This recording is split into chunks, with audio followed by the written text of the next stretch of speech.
Welcome to Conscious Conversations. My name's Luke McLean. Conscious Conversations is a podcast really to tell stories. It's to tell stories of people living and leading from their deepest self, from their truest purpose. And the idea is to tell these stories and tell them about how they've got to where they've got to. And often the people that I talk to include like points of transformation, of change, of awakening, of how they've really transition from a monotonous job or a career or path to really discovering their values, their truest self, and to really then live and lead from that intentional state. So that's the purpose. This is a really super inspiring podcast if you haven't listened to it before, where there's some real beautiful storytelling along with some practical tools and resources as to how people have got to this space, how they've got to where they've got to. And often the people that I'm interviewing, these aren't easy jobs, they're quite difficult jobs, but because they're coming from their deepest values and their truest purpose, they're really fulfilling jobs, and fulfilling paths that they're taking. I think that's the misinterpretation that we think, and why Tats Lotto buy thousands of tickets, that we think that the happy or the nice path to life is the easy one, where it's actually not. It's the one that hits your heartstrings the most, that's most fulfilling, that will still be tough and difficult. And I feel that if we can all wake up a little more and live from a place of deeper values and more meaning, we're going to be a better place. We've got to get out of the reactivity and the getting through life just to get enough to live, to get by, and it's sort of live, repeat, and go again. So that's the purpose of the podcast. If it sounds a little bit deep, then that's good, because that's the whole purpose of Conscious Conversations. It's to dig into the depths of people and where they've been, where they've got to, and how they've got there. And in the depths is where the treasure is. That's where you're going to find it. It's not on the surface. My name's Luke McLean, and Conscious Conversations is really an extension of what I do in the day-to-day. I'm a meditation teacher and I'm a leadership coach, and I work with people holistically. I've got a company called Holistic Growth, which works in the leadership space, but it works at a holistic level to grow the whole person, because I believe that the whole person is what you need to really perform. And performance doesn't just mean money or status or career. It means fulfillment. And if we can really find fulfillment and meaning in what we do, then we're performing. If we don't, we can do as much as we want, we can achieve as much as we like, but if there's no fulfillment, then you're not really performing to your truest self. And that's really my purpose, is to help people become clearer about that and what that means. And the meditation sort of winds in as a mindfulness piece, because I think it all comes back to our ability to be more present, to be in more moments fully, and that's where we're going to find fulfillment, meaning, and purpose. So that's a little bit of an introduction into Conscious Conversations and what I do. This week we've got a really amazing guest, and most of the people that I talk to are around leadership, wellness, mindfulness, and environmentalism. And this is what this one's about. This is with Jade Miles from Barn Farm. Jade's a really inspiring woman.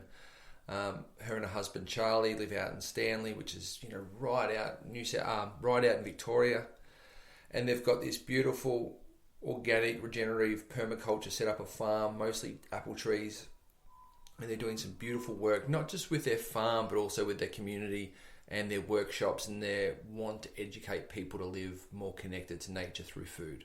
And this is a huge part that we can all start to connect to, this disconnection from nature, and spending too much time indoors and not knowing where our food comes from, and that really restricting our ability to have a community again, because we're on our devices so much. And what I mean by community, I mean by a physical community. So we discussed this. This is a really beautiful and in-depth conversation, and Jade is a wealth of knowledge, not just in food, but in how to live simply. So without further ado, this is Jade Miles. This is Conscious Conversations. Here we go.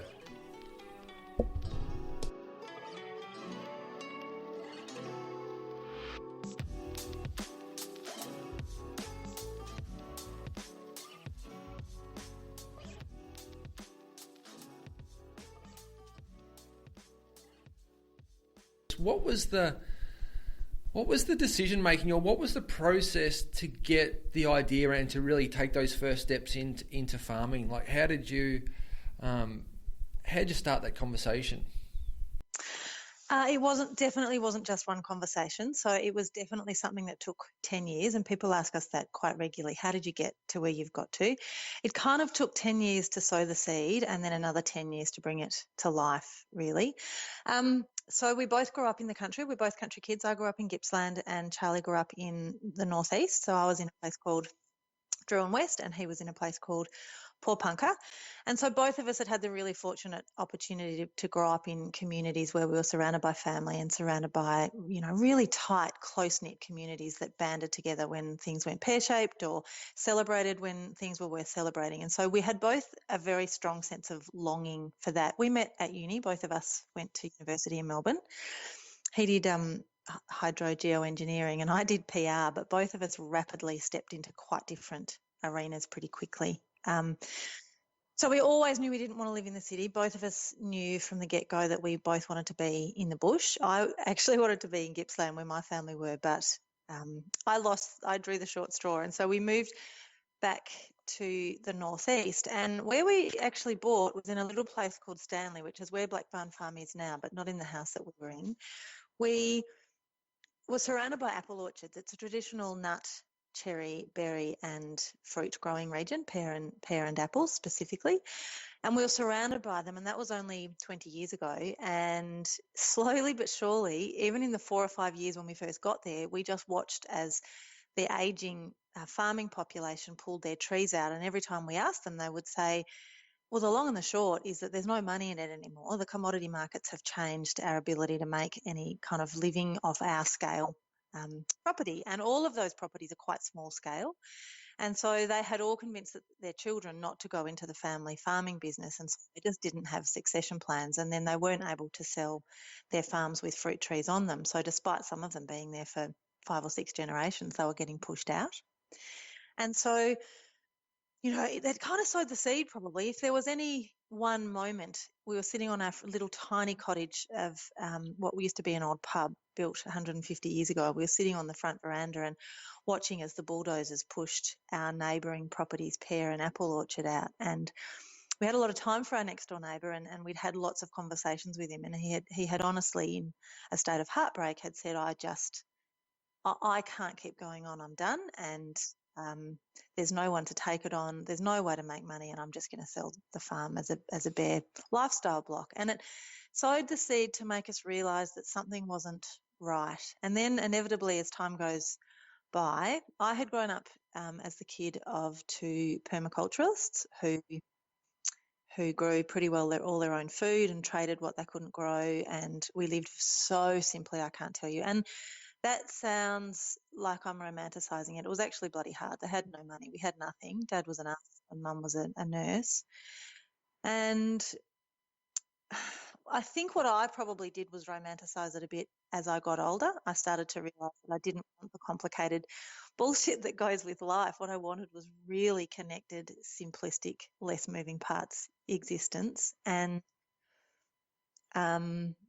as I got older, I probably thought that would be how I would bring my kids up. And as I then had kids, we started to work out what exactly it was we wanted. And I think that's pretty common. I think most people, once they have kids, go, okay, what do we really want from life? And if we're going to do it, let's do it now. Yeah, for sure. I would love to. I think just to stop there for a second and probably what you're going through now too, Jay. We'll discuss that. But there's this, especially with Instagram now, there's this idealistic view of regenerative, biodynamic permaculture farming as being this simple, idealistic lifestyle that there's sunrises and there's chooks and beautiful veggies everywhere, but not taking in the totality of how hard a work this actually is. And I'd love for you to just really explore that a little bit, that it's maybe not everything you see. No, it really isn't. And, we last year leased another orchard that was getting bulldozed, and we said, let us have a go at leasing it for 12 months to see if we can run it regeneratively and not use chemical or synthetic sprays and open it as a pick your own. And it was a huge success. But, the idyllic idea of kids running down rows of apples and walking with big baskets of apples and, feasting on 5 apples in their hands is kind of what ends up on Instagram. Yep. And people say to us all the time, this is just so amazing.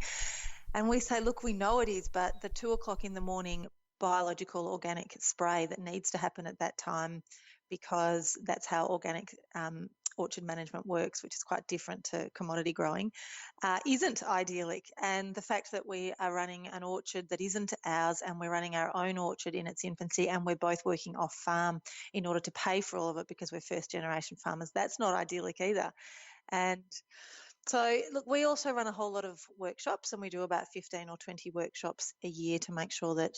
So my role in our business specifically is to share our knowledge and make sure that other people feel compelled to kind of participate in this. But inevitably, always people come to us and say, "Oh my God, we've watched you and followed you on Instagram, and it just looks amazing." And at that point, I always say, what you see on that grid is it's one snap a day. I put a pick up a day, and I can tell you there's kind of 18 hours a day where we're outside growing our own food, fighting with sheep, getting horses back in yards, killing roosters because he's nasty and he's pecked one of my kids, or mowing lawn or spreading mulch. I can do 2 solid weeks in a row of just mulching 1,000 fruit trees, and that's kind of starting at 6 and finishing at 7 days a week for multiple weeks in a row. And it's backbreaking. It's really, really hard work.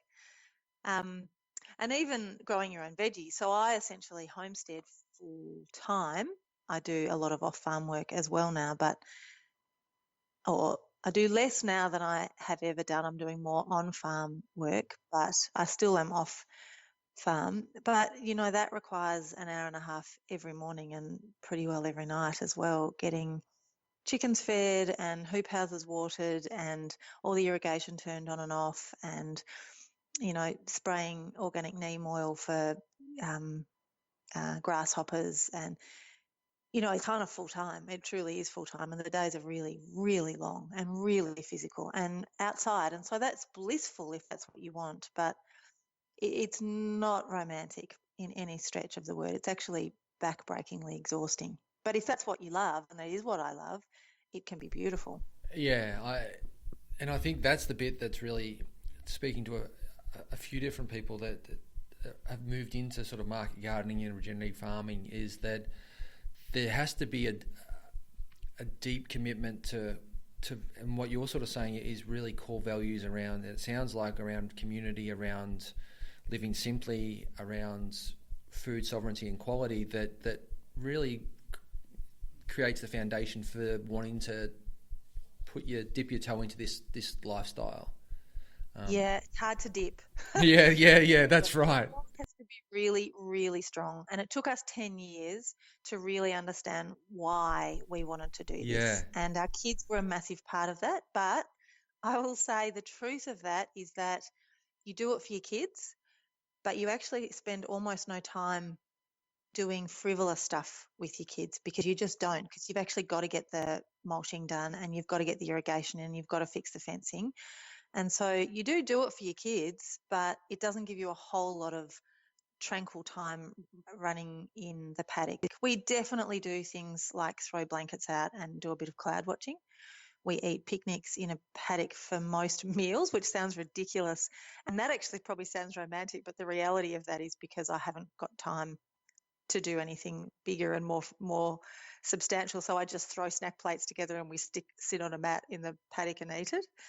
And kids are definitely involved in every aspect of it. So we do our chicken culling day every year. We have lots of rituals in our life that they really look forward to, like our chicken culling day and our passata making day and our bottling. I do lots and lots of food bottling, and they're really part of all of that. And they feel really confident and comfortable to pull food from our shelves knowing that we grew it and we made it, and they know what season it was grown in. And so all of that is amazing, but it is relentlessly never ending. And so you have to be very, very mindful of that and very good at saying, okay, the kids actually haven't we haven't left the farm for 10 days now, and the kids probably need to just go for a hit of tennis or a bike ride. Yeah.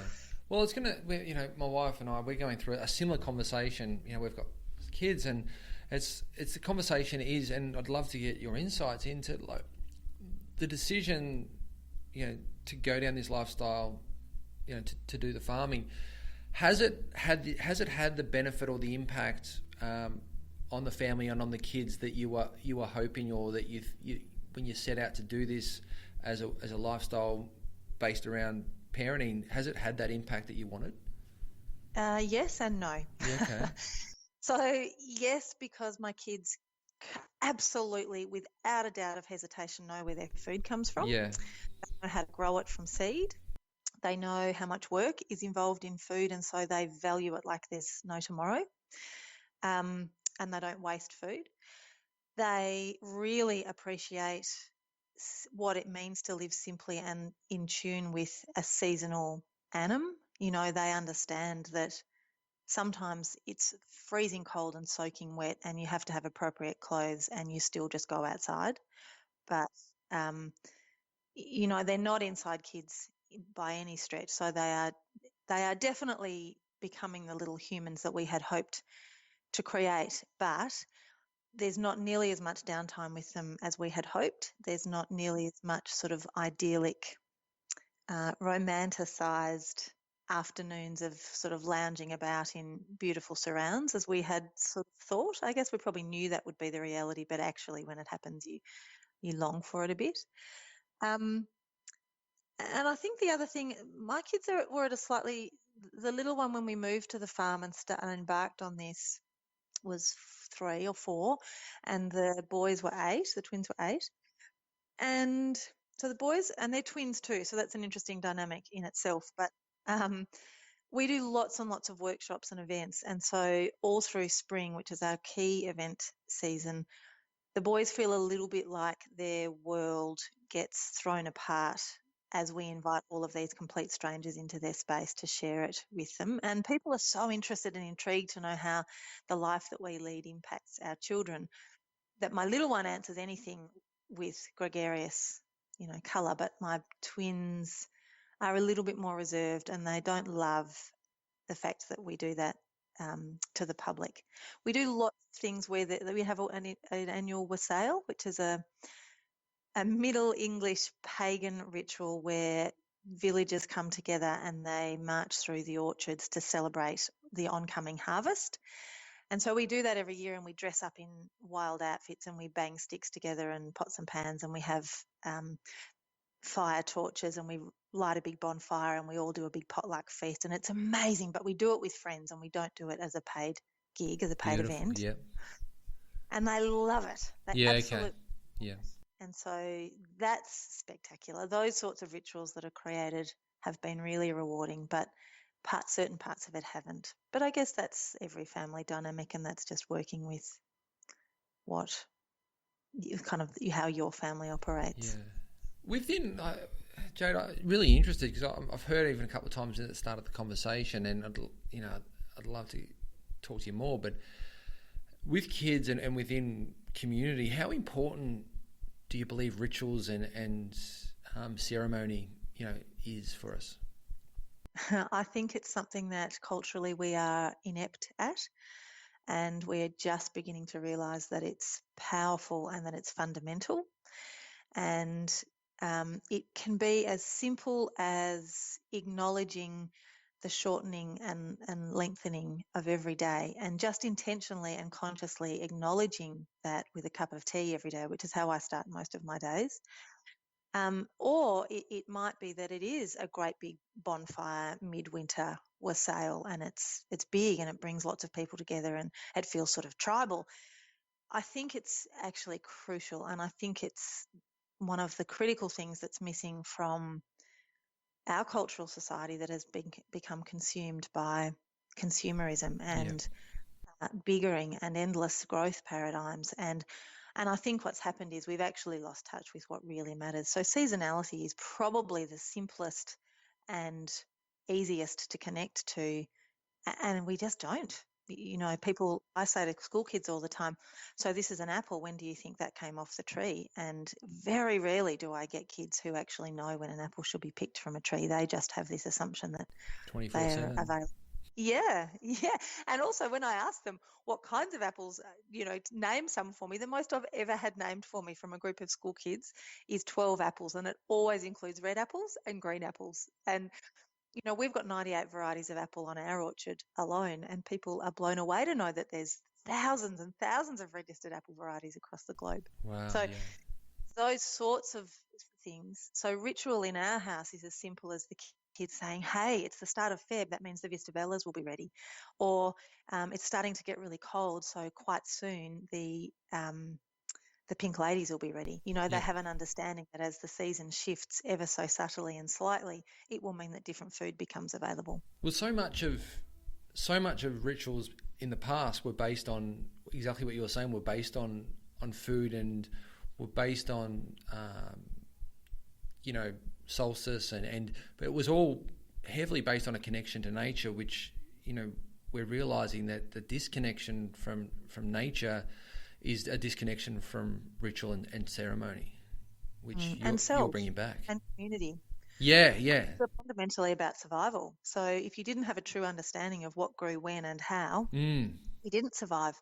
And so we've been fortunate in the industrial system or in the industrial age to be able to eat what we want when we want. And, largely we haven't had to be skilled and knowledgeable as to how we continue to survive and to thrive. But actually, if we truly are going down the path of a slowing growth paradigm, then we actually need an energy descent. Then we actually need to reinvigorate those skills. And people, I don't know if I'm in a bubble or if there is a genuine shift, but I feel like there is this deep desire for people to reconnect to what actually matters. And it's not throwaway, imported, single-use consumables. Yeah. It's things that have been handmade and that we know the provenance of, and that have been sourced locally, and that we will really nurture and cherish and look after for evermore. And so I think there is this shift. Certainly in my circle there is, and that hasn't always been the case. Yeah. You make a good point in terms of it's always hard now, especially with people can pick and choose their own adventure on the content they consume. So you don't know whether just with your circles or with, what you follow and read, if it's just in your circles or whether it's, the masses. I think that's an interesting point. It's very easy to put yourself in an echo chamber because it's your comfort zone and they become your tribe. And even if you've never met them, so Instagram's a great example, even if you've never met them, they think like you, they speak like you, they live like you. And so you connect with them. And so you don't need to actually connect with people that are not.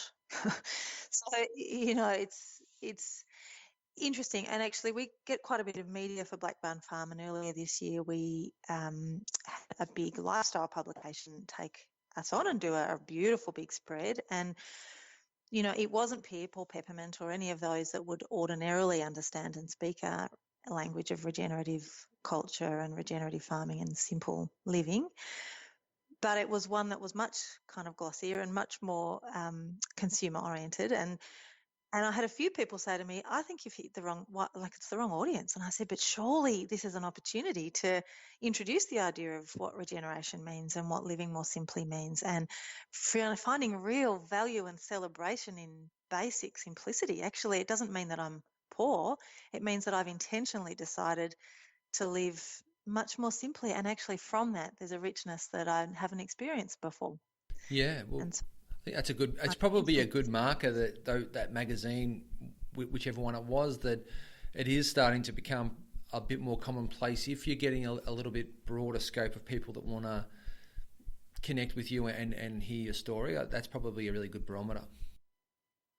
Yeah, and I think it's really important, and I think it's of value. I think it's really valuable for those of us who think this way to make sure we're not alienating and dogmatic in our approach, because that can be overwhelming. And I have certainly been that at times in the past. I know when we were founding the local food co-op, I was entrenched in this belief that it had to happen and it had to happen now and everyone needed to be on board, and it was kind of almost born again. And I'm sure it put a lot of people off, just thinking, Jesus, she's so full on, and I needed to back right off and change my language and soften my approach and bring my community with me. And that's really been a big learning curve and a really critically important thing in order to keep it successful. Yeah. Could you, Jade, I think the conversation, I absolutely loving it, but I think it would be really interesting to unpack with people that maybe aren't in our bubble, to talk to them about what is actually regenerative farming. What's that mean? How does permaculture, biodynamic, or regenerative farming, are they the same thing or do they vary? I've always wanted to have that conversation with someone that really knows and lives it every day, and get your thoughts on what it means to people. Well, if I start with permaculture, so permaculture was founded in the 70s. David Holmgren and Bill Mollison pulled it together as a concept, and essentially what it is a way to live in practice permanently as a culture that can be ongoing forevermore. And it's not a dogmatic philosophy because it doesn't have a black and white or a right or wrong approach to life. It's not a growing practice, and that's what biodynamics is. That is how you grow food biodynamically. Is a growing practice, and that's quite different. And regenerative farming is different, but regenerative culture and regenerative existence is not dissimilar to permaculture. Yeah. So I'll start with permaculture because permaculture really has the ability to wrap itself around absolutely everything we do in life. And David Holmgren has done an incredible job of making it accessible and kind of normalizing it as not some kind of voodoo hippie concept, but as really saying this is actually, if we want to honestly be on this globe forevermore, we actually need to change the way we exist, and we need to do that through the gifts that we give and the holidays that we take and the food that we eat and the distances that we travel and the size of our house and the clothes that we wear. And it's a mindset shift. Really, it's understanding that every decision that you make has the ability to be one that depletes the earth or contributes to the earth. And so really it's about sort of shedding that lens on all of the decisions that you make in your day-to-day life. And it is a way. It is a way of living, isn't it, Jade? Not just growing food.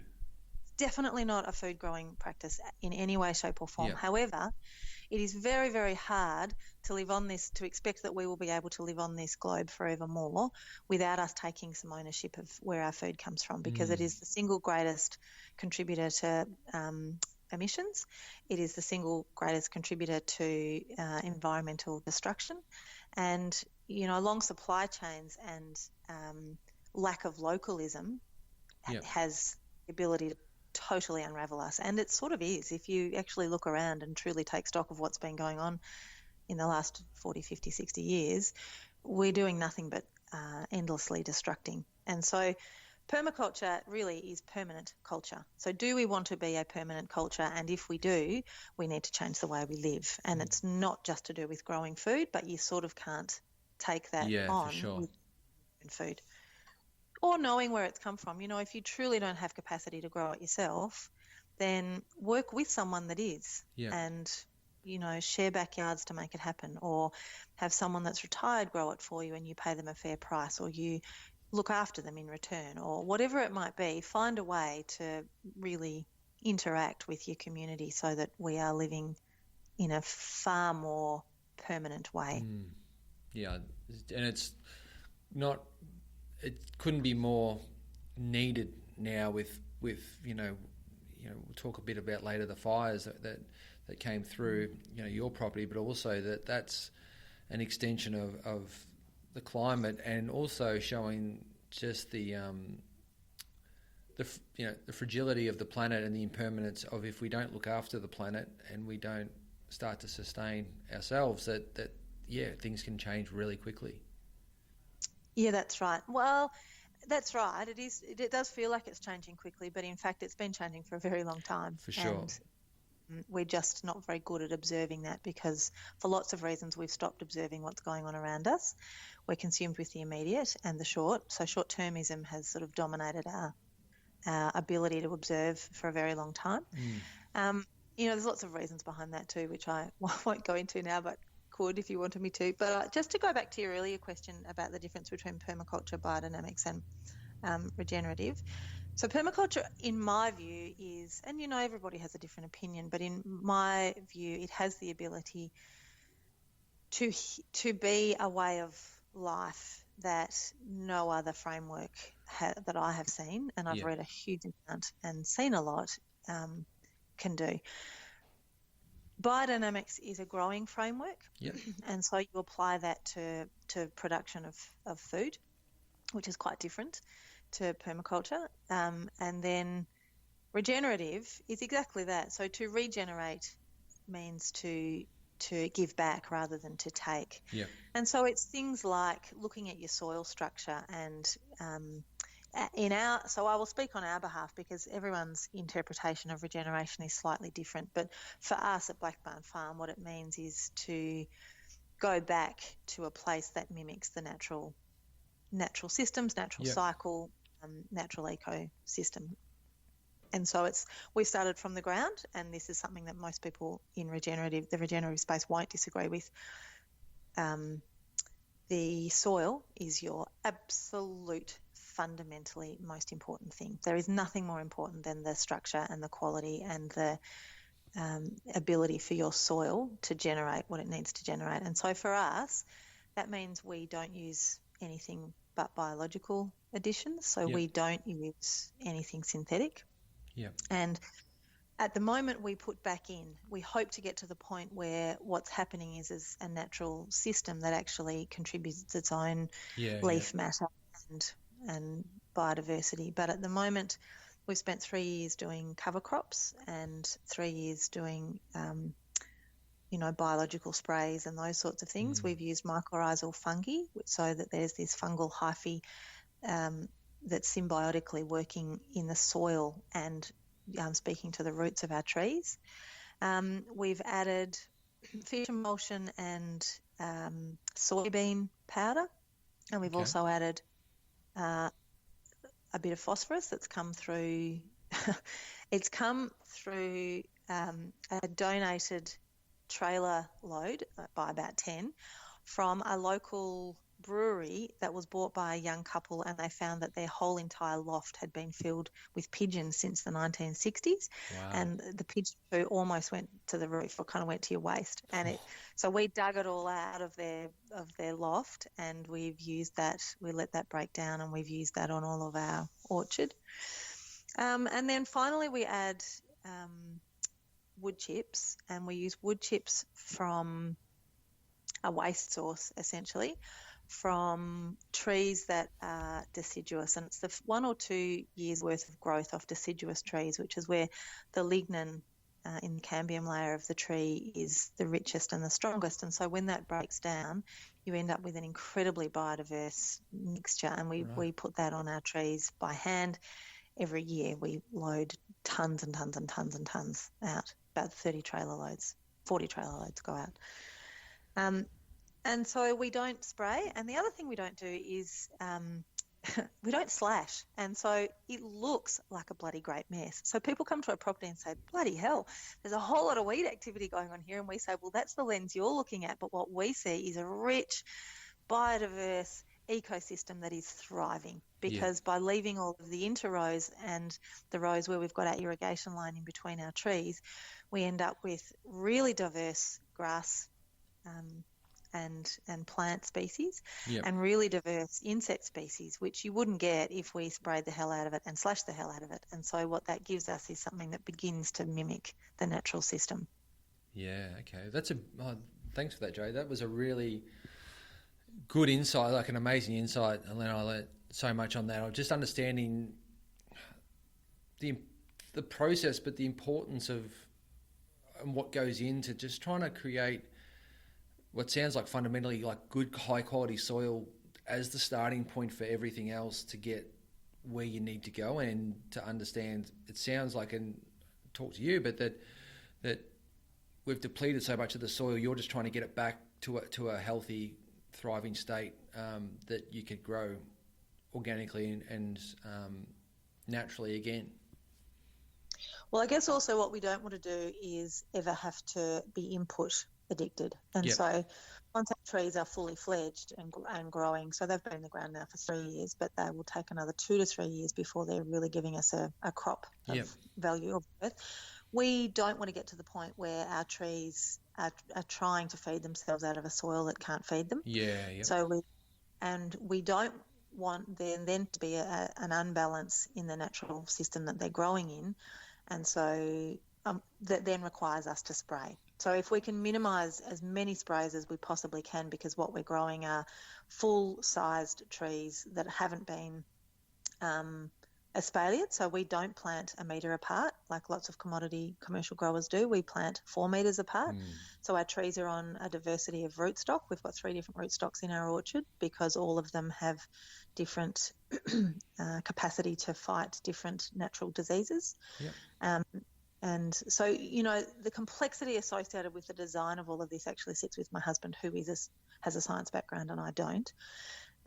But, he has thoroughly understood our soils to work out what needs to be put back in, and he's thoroughly understood the capacity of the tree to heal itself or to protect itself without requiring inputs from us. And so that's the way the design has come about, by making sure that what we plant has the ability to really give itself the best chance it can without us inputting. Yeah. Wow, that's it's just amazing that you can get it to that. For many people, myself included, it's hard to sort of understand that, you can get it to that stage where, you can really minimise or pretty much reduce sprays to almost nothing, and that you can get trees or plant matter to be able to, with the right ecosystem or environment to sustain itself naturally. Like myself, we've been brought up so much on that you need sprays, you have to do this, you have to, everything has to be done, or else you just can't get food consistently. You can't get it consistently. You might, luck it, but ongoing you can't. And what you're permaculture and regenerative farming is that if with the right ecosystem and with done the right way, it should self-sustain itself. Is that correct? Well, essentially what we're doing is recreating a natural system. Yeah. And so there were, in Kazakhstan, I think it's Kazakhstan, Uzbekistan. It's one of the stands. My husband has this spiel down pat. That's where original apples originated from. And, they are forest edge dwellers by sort of natural design, and so that's where they naturally want to be. The other thing to keep in mind is that with permaculture, monocultures don't exist in the natural world because they just don't. They never have, and they can't sustain themselves ongoing without the hand of man contributing some kind of disease management or control of some sort. So if you want to allow trees to thrive, then you need to give them as much natural environment as possible. And so that doesn't work if what you're trying to do is increase yield in order to make your production viable. So I totally understand that a monoculture is the most sensible thing to build if you are looking at yield only. But yield only does not take into account the impact on the soil, which is your foundation. And so, our orchard has 1,000 trees in it, but of those 1,000 trees, there are 3 different rootstocks on all of our apples. There are 98 different varieties of apple. There are 16 different varieties of pear, about 12 varieties of cherry, about 2.5 kilometres of berries. And within our interrows, we have got flowers and support plants that have seasonal cycles of their own, where they sprout in spring and then die down to create a matted mulch, natural matted mulch in summer. And, clovers and comfreys and coriander and all sorts, rhubarb and all sorts of things that we've got planted in the interrows. And all of those also give us a yield, but none of it forms a monoculture. So our orchard isn't big. The other thing is that we don't feed into the commodity markets, because that then gives you a long supply chain where there is total disconnection from the way we've grown, who we are and how we've done it, to the person that's going to eat it. And so what we have insisted on is creating a smaller scale operation where we open for pick your own, and we are then connected to the people that eat their food. So they then understand that that piece of rhubarb might be a bit yuck at the bottom, but we'll just cut that off. You've seen that it's grown in a natural environment and it's gone yuck because it's sitting right next to the irrigation sprinkler and it's a bit wet. Yeah. So they understood, they could be educated. Or, no, we don't have pink ladies yet because we don't have cool store, because we won't. We want you to pick your food and take it home and eat it that week. Pink ladies come on in 3 weeks' time. But Okay. right now you can get these amazing heritage, king Cole apples that you won't ever see in a supermarket because they don't travel very well, and they're a heritage apple that haven't been grown in a commodity environment for a very long time. So what we do instead is say we have a short supply chain, which means we know every person that eats the food that we grow. They've eyeballed us, and they know then that there is value associated with that food because they've seen the person that's done 24 hours a day for the last 10 days to kind of get the doors open for you to come and pick, or to make sure we don't have a codling moth outbreak or whatever it might be, or a woolly aphid outbreak. And so you start to connect with short supply chains, you start to connect people to the food that they eat. And when people connect where their food comes from, they start to value it. And if they value it, they don't waste it. And they start to celebrate it, and they start to see the value in it on behalf of others as well. And so you end up with a double-edged win because you get food that hasn't travelled anywhere, and so there's been no food miles and food costs associated with it. There's been a small-scale regenerative farmer who's been well supported and who is genuinely looking after the land that they are in stewardship of. Yeah. And there's no waste of food. 50% of all food in Australia does not get eaten. So that is, 50% of Australians at some point last year didn't eat because they couldn't afford it. At the same time, 50% of the food that we grew in this country didn't actually get consumed for whatever reason. The supply chain is mega long. So there's lots and lots of bonuses to small-scale regenerative agriculture that at the moment doesn't fit into the paradigm of industrial food. But we are rapidly getting to the point where if we don't start to manage our own food sovereignty, then we are looking down the barrel of food deserts where people can't eat. We have a 3-day just-in-time approach to feeding our metropolitan cousins because we're reliant on such a long supply chain. So they only ever have 3 days worth of food at the end of their fingertips. So if we face serious disasters like Malakuta, for example, has just had their roads all closed to them, they did not have food. Those people could not access food. So other than people sharing what they had in their own vegetable gardens, there wasn't access to food. So that's food sovereignty. That's having access, knowing that you've got food control. And what's the model, Jade, you see? Like, do you see that there's farmers such as yours and, that there's a growth of and support of community regenerative farms, right across Australia, across the world, where it's done on a much smaller scale, and things like farmers markets become really central to environments and communities as part of how we shop and what we do? I think food literacy and food connection are critical, and at the moment, in fact, my gorgeous sister-in-law said to me yesterday, "Oh, can you take me to the food co-op? I need to learn how to do this. I don't know how to do this." And I said, "What do you mean you don't know how to do this? It's just like a normal shop." And she said, "But I'm overwhelmed. I don't know where to start." And she's really bright and really conscious and lives very simply, but she was overwhelmed as to what different it would look like to shop in a way that contributed directly to farmers. And so we went to the local food co-op, and I introduced her to the founder, and when we were in there, she found 3 or 4 of her other friends who were already in there. And she said, "Oh my God, I didn't realise it was this simple." So the model of this particular food co-op, which isn't mine, so I'm in Gippsland at the moment, but we were in another one at the Borbor Food Hub, which is an excellent example of how vibrant and how successful a small regional community can be in managing food sovereignty and connecting people to their food. And we do too in Beechworth. We have the Beechworth Food Cooperative. It's really important that these kind of seeds that are sown, and really that's all cooperatives are at this point in Australia because we can't compete with the great big supermarkets. But it's really important that we take food literacy and food advocacy on the journey with us. So anyone who's involved in food sovereignty in Australia is also understanding that it's important that people are to understand that people are overwhelmed and that they need to be taken on the journey gently.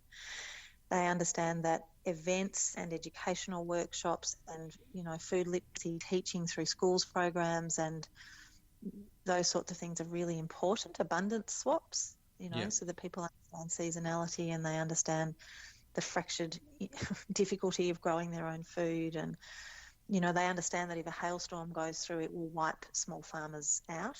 Yeah. There is a flood or if there is a drought, that has an impact on food cost. So the other thing that's growing really strongly is community supported agriculture, and that's what lots of small scale growers are rolling out in Australia at the moment, and it's only just starting to take hold, and there are some really strong advocates of it. Tammy Jonas from Jono Farms is one of those. Sally and Collins Lamb in Gippsland is another one of those, and they founded the Prom Coast Food Collective. So there's some amazing things going on, but the community supported agriculture is where the eater and the grower connect, and the eater commits to supporting the grower for a season or a period of time, regardless of what natural issues are thrown at that farmer. So they will say to them, righto, for 10 weeks I'm going to support you and you're going to give me a box worth $50 every week. But what might happen is that they pay up front for their 10 weeks and they give the farmer $500, which helps the farmer manage cash flow and have some money in the bank to keep going.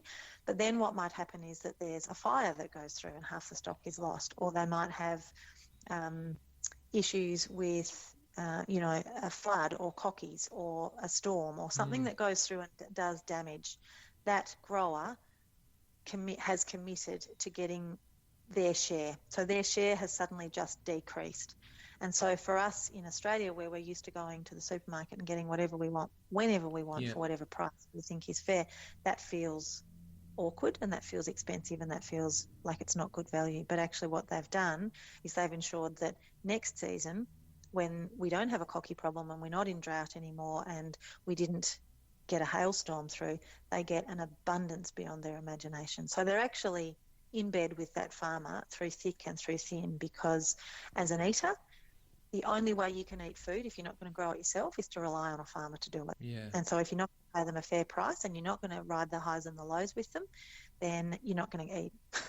So, the community-supported agriculture model is an interesting one, and it's only just starting to catch on in Australia because it requires a real shift. The other thing is that it is a big shift, but it's got so many relative points when I listen to you talk about it. It is a big shift in people's mindsets to invest into a farmer, like invest long term into a farmer, where we're just so not used to investing into our food for a longer period of time, where that's that short termism you see is we just get what we need right now at this time, however we want it. Like, I think it's a really important point to talk more about, because I didn't know how that worked, and for me, I think it's really important for small scale farmers to be able to have that support. And especially for areas that are, it's tricky for CSAs to be as strong as they need to be in really remote areas, because they just don't have the population base. And if they do, then it requires lots of travel time to actually get their product out. But for the most part, there's travel time involved anyway, because by the time you involve the truck to get to the abattoir, and then the truck to get it to the butcher, and then the butcher to get it to the markets, and then the markets to get it to the wholesaler, and the wholesaler to get it to the exporter, the supply chains are long, really, really, really, really long. And so as long as that means, for every link there is in that long, long, long supply chain, means there's a potential for it to go wrong. Yeah. Whereas when you meet your farmer at the farmer's market or at your CSA pickup, and you say, oh my God, I can't do more tomatoes, she will say, I know the tomatoes are nearly finished. We've only got one more week of tomatoes, but here you go. I'll email you an amazing recipe for passata or for pasta sauce, and I'll teach you how to use them so that you have those tomatoes in winter so that you can preserve them. Or she'll say, I don't even know what to do with kohlrabi. And she'll say, I know you don't know what to do with kohlrabi, but let me teach you about it, because otherwise you're going to have a glut of broccoli and it's all you're going to have this for the next 6 weeks. So if I don't introduce you to kohlrabi, you're going to get bored of the food that I'm able to grow at this time of year. So there's this big education process just outside getting the food, but how to use the food and how to get the most out of the food. how to preserve, when Yeah, to use it, when it's fresh, it's nutritionally dense. The thing is, what we need as humans is nutritionally dense food available in the season that it's available in. That is how we've evolved, and that's kind of what we need to go back to, rather than commercially grown product that is, pumped with all sorts of things and has come from a million miles away, possibly on a plane and a boat and a truck, through millions of hands. We need to bring it back to base, and we need to connect with the person that's growing it. And that, Jade, can, like, the macro shift in that could unpack and unlock so many other things around health and well-being, obesity, things like cancer. Like, if we could get back to seasonal food that's grown locally, the outreach that could have on society, I don't think people fathom how much that connects to everything else. Yeah, so it's whole system thinking, and that's why permaculture is so valuable, because it does not it is not a single silo of thinking that doesn't interconnect with everything else. We live as part of a really, really complex web, and no one of us exists as an individual silo. And so it's really important that we start to realise that whole system way of thinking is completely critical. We went to Vermont. My husband and I went to Vermont in the US, which is the number one state on the locavore index. And locavore means it's your ability to access local food, locally grown food. And they are number one, light years ahead of number two. And, if we were to compare Victoria to that, we would sit in at about 48 out of all of their states. And that's largely because we're an export state, but either way, it's pretty appalling. But I was there one day at a farmer's market on a Tuesday afternoon, because they have farmers markets that go for 3, sometimes 4 days a week in every tiny little one-horse town.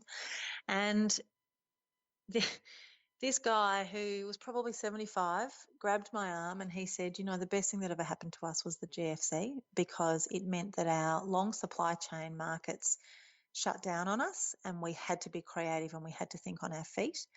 And he said what has happened is that we now have short supply chain markets available to us where we can go to farmers markets. And he said, I used to put my milk on the back of a truck and send it away, and I never gave thought to the person that was drinking at the other end. Yeah. Now, 3 times a week, I physically touch the hand of the person that's going to drink my food, and I look them in the eye, and they look me in my eye, and they say, thank you for this beautiful food that you make us. And he said, never did I experience that kind of connection and that kind of mental stability and well-being in all of my 40 previous years as a commodity dairy producer. And now that we have had this shift in our marketability, it's meant that we've got this health connection that we never imagined we could have had. It was really powerful. It made me realize so much more. Yeah, that story within itself, like not just the food, but as you mentioned, the mental well-being and the connection to community that he's experiencing now because of... I come off my farm and I talk to people 3 times a week. He said I had 40 years where I didn't talk to anyone except my cat. That's crazy.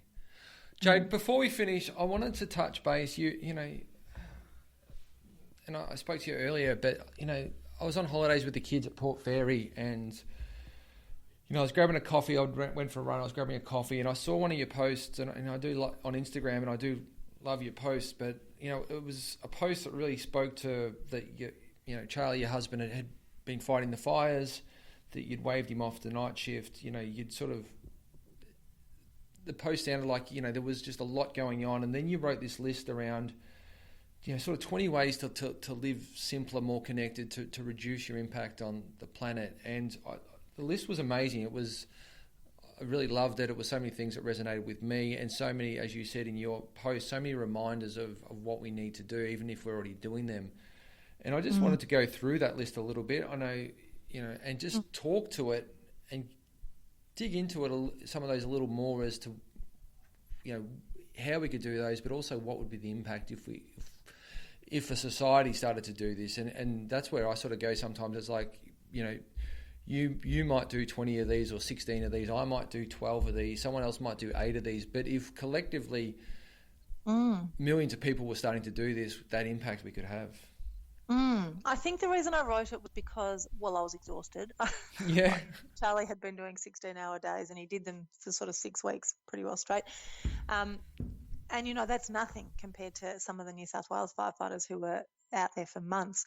But I think what I was beginning to get a bit frustrated with was this narrative around it being the government's fault. And I'm by no means taking that finger pointing away from them. But what I find really frustrating is that every single one of us has got the ability to make a massive difference if, as you say, we all do just a bit. Yeah. And a little bit goes a huge way. And I know we need top down and bottom up initiatives to take place, but until we start taking our own responsibility for our bottom up contribution, then top down won't either, because they will be led by us. Governments are always led by us. And if we are really strong and we are really true and we don't just let this opportunity pass us by, and we actually say, righto, there's a fire in my belly from the horrendous summer that we've just had. What I'm going to do to make a difference is this, this, and this. It will actually have a profound impact. And so I wrote a very quick list just with my thumbs on Instagram of the things that, some of the things we already do, but it's people were asking me what they could do. And the first one would be divesting their superannuation away from the coal industry. This is one that most people would not even. We sort of spoke about it probably 3 weeks before you wrote this, and so many people wouldn't know where their supers investing their money and which supers are doing what. And sorry to interrupt, but this was one that really is a simple thing that people could start to look at. Yeah, it's a really simple thing, and all it requires is for you to take a little bit of interest and not be apathetic about where it is, because we are all now required to have super, so we've all got it. And the impact that could happen through divestment is mammoth if there was a swing away from coal. So, I guess there's quite a lot out there. Industry super funds are usually pretty good, and they're all completely transparent because they have to be. All it does require is for you to take a bit of ownership and responsibility of that and actually do your due diligence on who you're with and how they invest. And shift. It's really easy to shift. It requires about 5 minutes worth of paperwork, which isn't everyone's boat, I know, but just know who you're with and what they stand for and who they represent, and shift if it doesn't suit you. And there are some good ones out there now that are really jumping on board with what they're going to invest in. So if you do a bit of homework, you can unpack a few that might really speak to your values and where you want your money to go. That's exactly right. Yep. And it's really powerful because there's a lot of money sitting in superannuation globally. So if we all actually took that on and weren't apathetic about it, it would make a difference. I also talked about joining a local food co-op or continuing to actively participate. So when we first started our local food co-op, we went from 60 members to about 600 members in about 6 months. We had this massive growth rate and it was really, really exciting. But what we disappointedly then went on to see was that because we didn't have the selection available that supermarkets do, and because we weren't open every hour of every day, and because we were run by volunteers, so service was sometimes slow, lots of people loved the idea of getting involved, but then because the convenience wasn't there, they dropped away. And so what I would say is join your local food co-op or your bulk food store or go to your farmer's market, but truly acknowledge that these people are just doing their best. Often they're run by volunteers and community organisations as not-for-profits. They're not going to run like a supermarket does, and they're not going to be able to offer you the prices that you used to or the convenience that you used to. It will be a more intimate, personal, community-oriented experience, and that has value in itself. But actively participating in that is probably what I was kind of referring to there most of all. It's all very well to join, but you can't then just be passive. You've actually got to actively get involved and go to the events that they host and have cups of tea when they're on offer and make a cake if there's a morning tea happening or whatever it might be. Actively participate. Yeah. I mean, stop using single-use plastic is a really straightforward one, but I think the thing that frustrates me with the single-use plastic is that there's now this whole movement on alternative non-single-use equivalents. So you can buy your metal or your multi-use equivalents, and it's not that much better. Do you need to go and buy them all so that they match? You absolutely don't. Go to a bloody op shop and find a cup, and if it chips or breaks in your bag, then go and buy another one. They're 20 cents. Yep. They've already been produced. You don't need to go and generate more new things to fulfill the non-single-use plastic. Yeah, and there's a lot of people making a lot of money out of this eco movement to try to get us to buy more to feel better about ourselves so that we're feeling more eco, but it's actually not helping. No, and that's one of my other points was just buy less shit. Just don't buy it. Do you need it? You probably don't. I suggest you probably don't. And even if it's in the throw out bin for 40 cents, you just don't need it. So, that was kind of one of them as well. One that's really interesting is make my own presents. And every single year I turn up to our family Christmases. My friends are great because, you choose your friends, but you don't choose your family. And I turn up to my family Christmases with homemade jars of jam and homegrown pickles and bunches of flowers and apple juice that we've squashed ourselves. And it feels kind of scungy. So you have these handmade things over in secondhand jars and they hand back these great big store-bought glossy, shiny silver things. And you feel kind of scungy. And then you think, hang on a minute, actually, they went for half a day and they spent $500 and they didn't really think about it and they just bought all these glossy, shiny things that'll break in a week and that have lovely packaging around them. But actually, I took weeks and weeks and weeks and weeks to lovingly grow and curate and preserve and make all of these beautiful things. Actually, we've got it wrong, but it takes a long time to find the confidence to be the person that just turns up with a jar of jam. I'll tell you a story, Jade, on that. Like we're doing the same trying with the presents, and when I've got Ziggy who's 6, and it was his birthday the other week, and Lily who's 10, she spent a good week, and Charisse, my wife, had taught Lily how to sew, and she'd made Ziggy this beautiful teddy bear, just out of stuff we already had, and it even had like a waistcoat, and it had a badge on it that said Ziggy. So the bear was called Ziggy as well. Oh, gorgeous. But that effort that she went to that to make that, like she went out at night by herself and just kept working and working, and it was the first time you could see that the effort that she'd put into that present, and then also how much she appreciated that, and it was so powerful.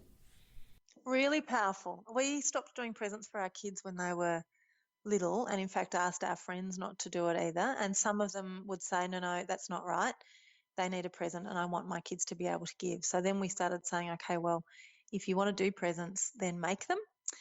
And so one year their very best friend, who's been in their lives since they were tiny, turned up with just some gum leaves. He went for a wander through his paddock, he found beautiful gum leaves that he thought they would love, and he chose the particular ones for each of them, and he wrote a little story on. And it was only in his kind of 7-year-old handwriting, so it was pretty. Oh, they were gorgeous, and we've still got them. And they were the most beautiful presents. And, then other people came with big glossy things. And on the day, the big glossy things got the attention. But actually, I can't even remember what they were now. And I still have those gum leaves, and they have those gum leaves. So I don't know. I just think it's really hard because you're actually pushing against a cultural tidal wave. But if they are your values, then stick to them and feel really proud of that, because there is so much heart that goes into homemade and foraged and found presents that just doesn't exist in store-bought. So I would say that that's something that I would encourage people to really stick with. Driving less, and I know that that's kind of goes without saying, but we live out of town, and some days I do 3 trips into town, and I think this is ridiculous. I didn't need to do that 3rd trip. I totally could have waited until tomorrow, or the kids could have caught the bus for another day. So it's really just thinking about it. Always thinking local, and I think this is this is a good one. Kind of interesting, and there's lots of this on TV at the moment. Well, not TV because I don't watch TV, but where would I be seeing it? Maybe online I'm seeing it. Holidays. You don't actually have to go overseas or interstate, or in fact, one of the best holidays that we have ever had, we've had 2 that I'll tell you about really quickly. One was we pitched a tent in our top paddock up near our dam, and we pitched for a month. Wow. And we didn't go back to the house, and we took puzzles and bikes and fishing rods and kayaks and bushwalking shoes, and we had people over for afternoon tea and morning tea and sleepovers, and we just had a month in our tent on our property in our paddock, and it was actually one of the best holidays we've ever had. We didn't have to get house sitters. We didn't have to leave the farm because we were still there. It was actually a really empowering holiday. And another holiday that my husband and I had, we were so stony broke because it was just before we bought Yeah. the farm. We were bloody ass out of our pants. We got on our bikes and we rode from our little village to the next little village, Yakandanda, and then to the next village, Bright. It took us a week to we just rode around, and we rode between the tiny villages that were just down the road, but we had never, ever looked at things that were quite so close to our own Yeah. backyard quite the same way. I think that's super important, and so many people probably don't realise what's in their own areas within 20, 30k. That there's these untapped things, and if you do them like you've just said, Jade, which is really good, on a bike, or you walk them and give yourself the time to really look, not just drive through them for 15 minutes. There's so much more within that as well. Yeah, my brother, he does some really wacko things, but he is just about to launch a book called The Backyard Adventurer, and he makes documentaries. He used to make documentaries about weird, wild, courageous, crazy solo adventures all over the world. And then he realised that actually in his own backyard, there were so many potential adventures right under his nose that he was just missing. And so he made one called The Commute. And instead of doing his most boring 50 minutes of every single day driving to work, he decided to walk it. It took him 24 hours, but he walked his whole route to work. And then for the next documentary, he sea kayaked it. He paddled it, and he just found all the waterways between his house. So he wheeled in his wheelbarrow, he wheeled his kayak down to the local river here, and then he linked them all between canals and estuaries and puddles and then the ocean, and he got himself to work via kayak. So the point being that, you can create amazing adventures right in your own backyard, and actually that lens of localism has such a profoundly, especially in rural and regional Australia, profoundly important impact on that community that it is worth every bit of the lack of kudos that you get from not going to Japan skiing. No, I love that. I think that's awesome. We'll finish with one more, and there's one that I sort of just wanted to talk to you a bit about, because I think it's one that we think's easy, but it's not as easy, and that's celebrate simple, actively seek simplicity over complexity. And for me, I think, as you said, it's sometimes it's to live simply. It's actually quite complicated because we make it complicated, and I'd love for you to touch more on that one. Yeah, I think we have long food supply chains. We have holidays that are a long way away. When we think about luxury, we think about sort of over-the-top kind of excess. I think celebrating simple you're right, it's not actually that easy to do. And, I'm homesteading, and so it looks like the simple life. There is freaking nothing about our life whatsoever. I'm up at 5 every morning putting irrigation on and getting seeds being sown and trying to get the kids out the door, and it's not actually that simple. But to celebrate the really little tiny things, like throwing a rug in the paddock and watching the stars at night, or watching the clouds during the afternoon, rather than going out. You don't have to go out, you don't have to spend money, you don't have to always be with people. Finding really little amazing things, going for a bushwalk every morning. I have a cup of tea every morning in a different spot, and I contemplate what my day will look like. What's the weather doing? When did the sun come up this morning? How cold is it? Are my chickens okay? Just sort of slowly, simply planning what my immediate surrounds look like and what my day looks like. And then at the end of the day, saying to my kids, what was magic today? What wasn't so magic? But just having that conversation around a table. We don't have television, so we talk a lot.